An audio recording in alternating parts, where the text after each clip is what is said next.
वो हमारी एक शिष्या हैं, उन्होंने पूछा कि भाव और अनुभव के भेद को वो समझ नहीं पा रही हैं। तो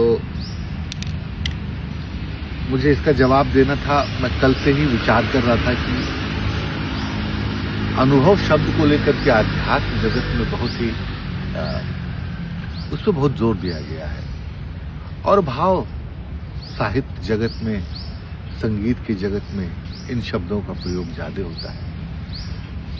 पर दोनों को मिलाकर के यदि किसी साधक के मन में ये प्रश्न उठ रहा है तो लाजमी उसका कुछ ऐसे उत्तर दिए जाएं जिससे उनके मन में एक स्पष्टता तैयार हो सके। असल में अनुभव को लेकर के जो शब्द आए वो मूलतः बाहर के तत्व को देख करके आए, क्योंकि तथ्य जो है उसी का तो अनुभव आपको प्राप्त होगा।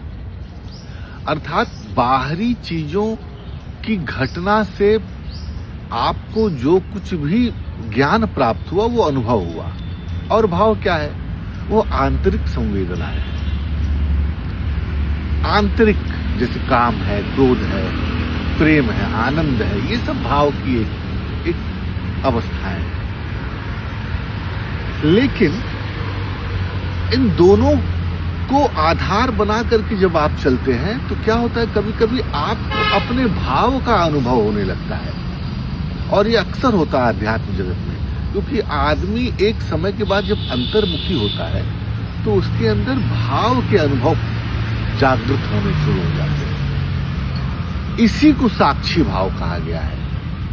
असल में जब आपके अनुभव और भाव के भाव का अनुभव होने लगे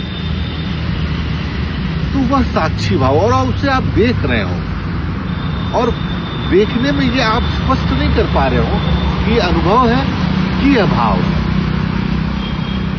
तो ये स्थिति प्राथमिक तौर पर साक्षी तत्व की एक सूचना है। व्यक्ति को समझना चाहिए कि वो साक्षी भाव की तरफ, साक्षी अनुभव की तरफ बढ़ रहा है। मुझे लगता है ये उत्तर शायद मिल जाएगा।